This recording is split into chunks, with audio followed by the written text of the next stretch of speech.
So again, to all my food warriors, and welcome back to the channel. Tonight we are making a pasta alla vodka, also known as Pasta Romanoff. Regardless of what you call it, is an absolutely simple recipe that yields an absolutely fantastic product. Very few ingredients, very simple to make, unbelievable end result. So what we're going to do tonight is we're going to make probably a batch and a half. So we're going to make this with about 750 grams of your favorite dried pasta. This will easily feed 6 or 7 people. And as is usually the case, we want a little bit of leftovers for use later on in the week. What I have here is my pot of water that's boiling. This was just cold water that I'm bringing up to the boil because this sauce is remarkably quick. So what we're going to do is we're going to start off, as most good things do, with a little bit of bacon. And this is my home smoked bacon. This square here that you see is about a pound of bacon. What I want is maybe about half of that. So I'm just going to take this here and cut this in half. There we are. And I'm just going to put this off to the side for later use. And then all I want to do with this bacon is cut it up into little matchsticks. There we are. So I'm cutting these in about 1/4-inch slices. And then what I'm going to do is just cut these up into uniform little matchsticks. There we are. All right. So about half a pound of bacon here. I'm not using bacon as a protein in this application. This is really meant to be used more as a seasoning. And so we're going to get this started. Again, little matchsticks, that's all really what I'm looking for, little what we call lardons.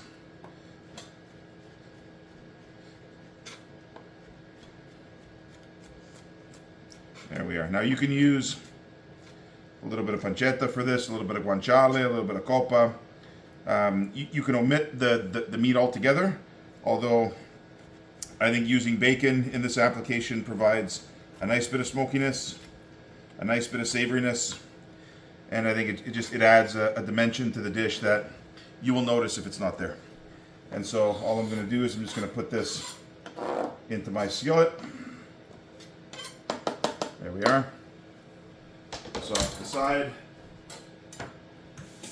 Give our hands a quick wash. Now this is something that I'm preparing for a weeknight meal. It's been a long week. Just got off the field. It's a little after 9 o'clock, and so I want to get dinner ready, get everybody around the table in relatively short order. And this is one of those dishes that really fits the bill. So I'm going to put this on medium-high heat. I'm just going to add a little bit of olive oil here, maybe just a couple of tablespoons, just to get the bacon started. I want the bacon to render that fat, and that's really going to be what we're going to saute our vegetables in. So what I want to do is I want to get our bacon to crisp up here, which should take me about, I'd say, 7 or 8 minutes. And so we're just going to let this go until our bacon is nice and crispy. And then I will see you in that time, and we will get our vegetables in and proceed with the recipe. All right, our bacon is nice and crispy. Just going to turn the heat down while we get our vegetables in there. So we're going to start things off. 1 white onion. And we're going to cut this kind of in a medium fine dice.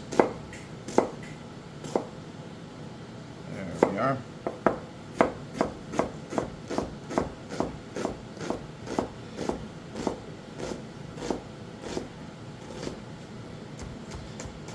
Now, if you don't happen to have your own homemade bacon kicking around the house, not a problem. If you can find some thick cut bacon, you can substitute that perfectly fine. What I would recommend is something that's not too smoky, as you want the smoke to be complementary to the flavor of the sauce, but you don't want it to overpower. There we are.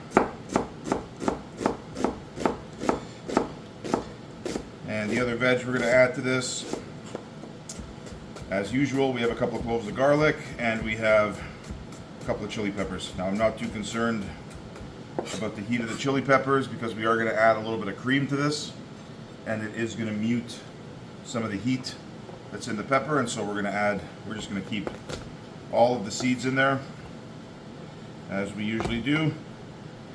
There we are. So we'll just get our garlic minced up nice and fine. There we are.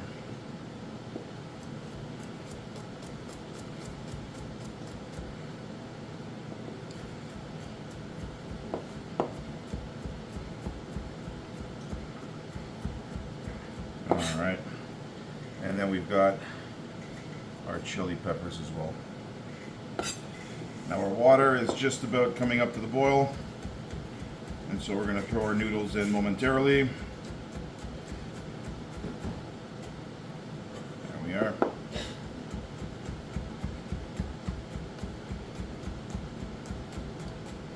All right. So now we're going to take all of this, put it right into our pan, and get the heat back up to temperature. There we go.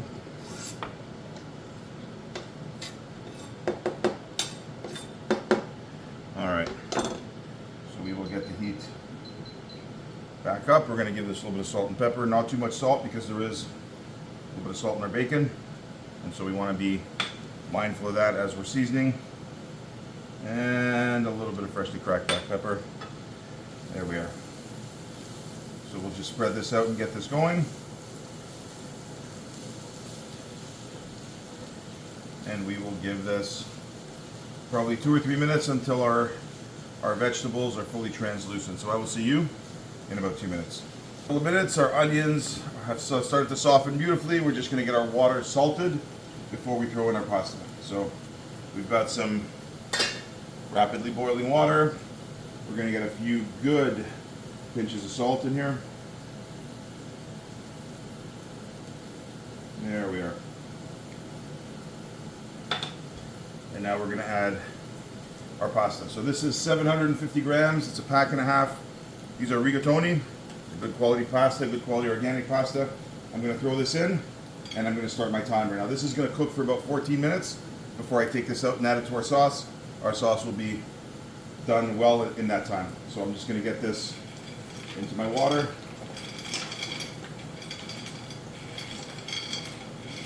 There we are. And we're going to give this a quick stir. And we're going to start our timer. There we are. All right. So now what we're going to do, and we'll give this a quick stir. We have a can of plum tomatoes. This is a 28-ounce can of a good quality plum tomato. And all I want to do is just dump the contents here. There we are, in a bowl. All right. And I want to scrape this out as best I can. Now I am going to give that a quick rinse because I want to make sure I get all of this in the bowl.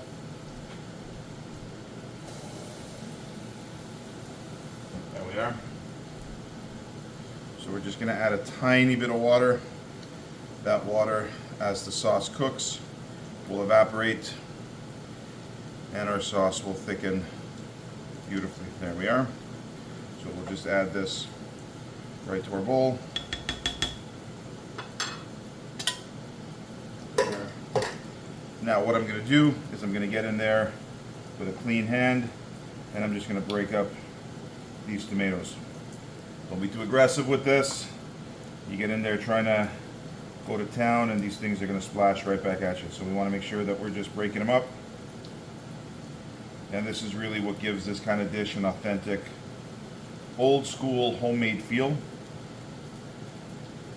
Most of the tomatoes are going to be broken up, but every once in a while you're going to get just a little piece of tomato in there just to give you that rustic feel.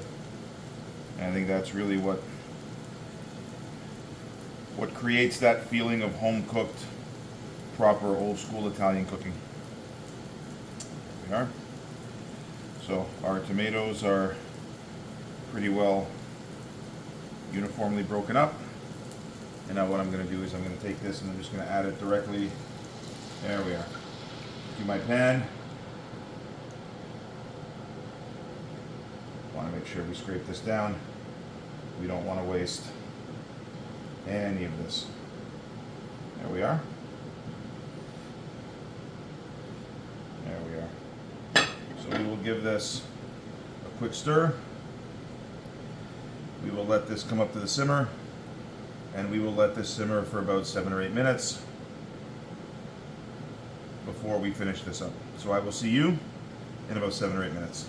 All right, our sauce is starting to thicken up, and so what we're going to do is we're going to add a little bit of vodka. It's not pasta alla vodka without a little good quality vodka. So all I'm going to add here is maybe about three, maybe 4 ounces, and I'm going to let this cook away.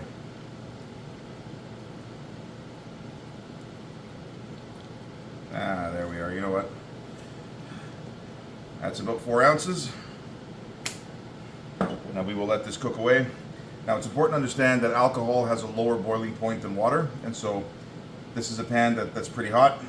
The first thing that's going to evaporate off is going to be the alcohol. So certainly the lion's share, the vast majority of the alcohol will cook away, but it will leave behind a very distinctive taste, very mellow, distinctive taste of some of the grain notes of the vodka.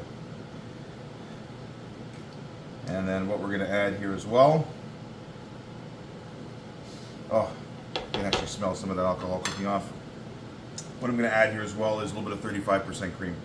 So not too much. What I want to do is create a little bit of a rosé sauce. So I'm going to add maybe a cup of cream here.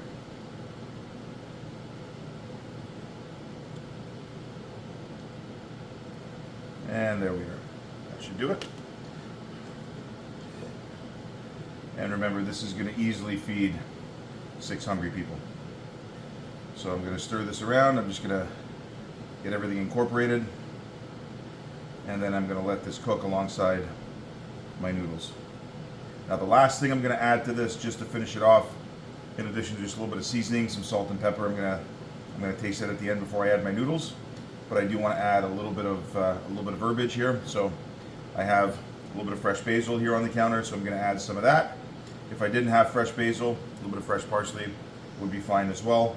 If I didn't have any fresh parsley, certainly some dry oregano in a pinch, but a tablespoon of dry oregano would be a good addition here as well. But I'm just going to let this sauce continue to cook down and come together. I've got about 5 minutes left on my noodles, and I think everything will be done right in and around the same time. So I will see you in about 5 minutes. All right, my noodles are just about done. My sauce is coming together beautifully. So now what we're going to do is just give our noodles one final stir. There we are. All right, we're going to give these guys a little taste just to make sure that they're there.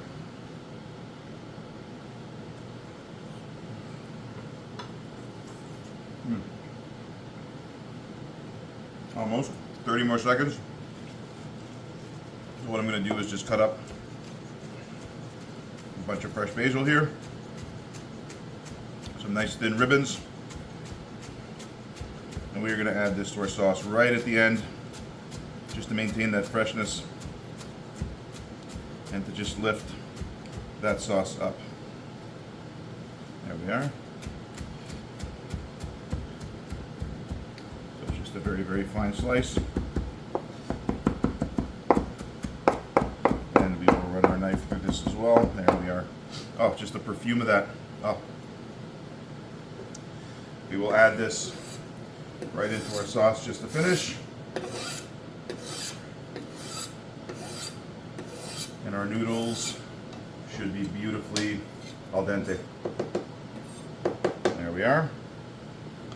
So in the time that my pasta has been cooking, my sauce has been coming together, I've grated some beautiful Parmigiano Reggiano cheese just to sprinkle on top. And now I'm just going to drain my pasta. So we're going to get this off the heat and right over to the colander.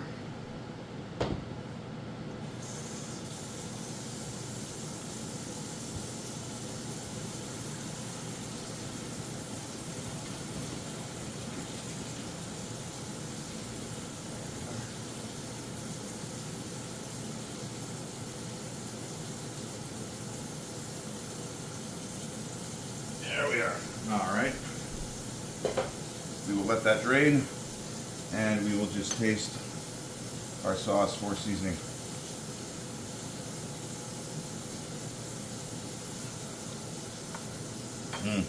Oh, that's good. That's good. We will just get our noodles here, have them drain for a sec while we adjust the seasoning. A little bit more fresh cracked black pepper and maybe a pinch of salt. I think that should be pretty well lit. Now this is ready for our noodles. And what I'm going to do is I'm just going to cook my noodles for the last 30 seconds to a minute in my sauce, as I always do, just to finish them off. And the surface starch that's on these noodles will continue to thicken my sauce as they cook for the last minute or so. They will continue to absorb that sauce and make for a much tastier noodle. And our dish is basically done. We're just going to let this go for about a minute. And really this is about as simple as it gets. No more than a handful of ingredients, but this combination is absolutely fantastic, and it's something that you can easily make on a weeknight for dinner. It's great for a crowd. I've never cooked this for anyone who didn't like it, and so I would highly recommend that you try it. It's going to become one of your favorites, I have no doubt. So we're just going to let this go for about another minute or so, and then we're going to go right to the plate. So I will see you in about 60 seconds. All right, it's been about a minute. Our sauce has tightened up beautifully. We're going right to the plate. So we're going to shut the heat off here, get one of our bowls, and get ourselves a nice helping of this pasta. There we are.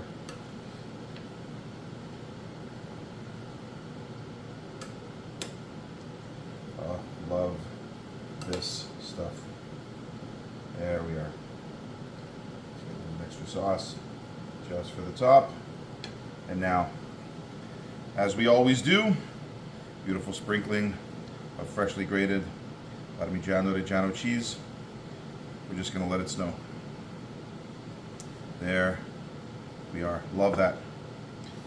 And now, I know this looks like a lot, but I'm telling you that when this hits the heat and this hits that sauce and we mix this in, oh, it's just going to create a beautiful creamy finish to this dish. And now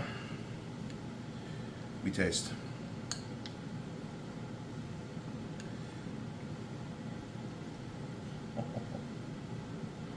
Oh.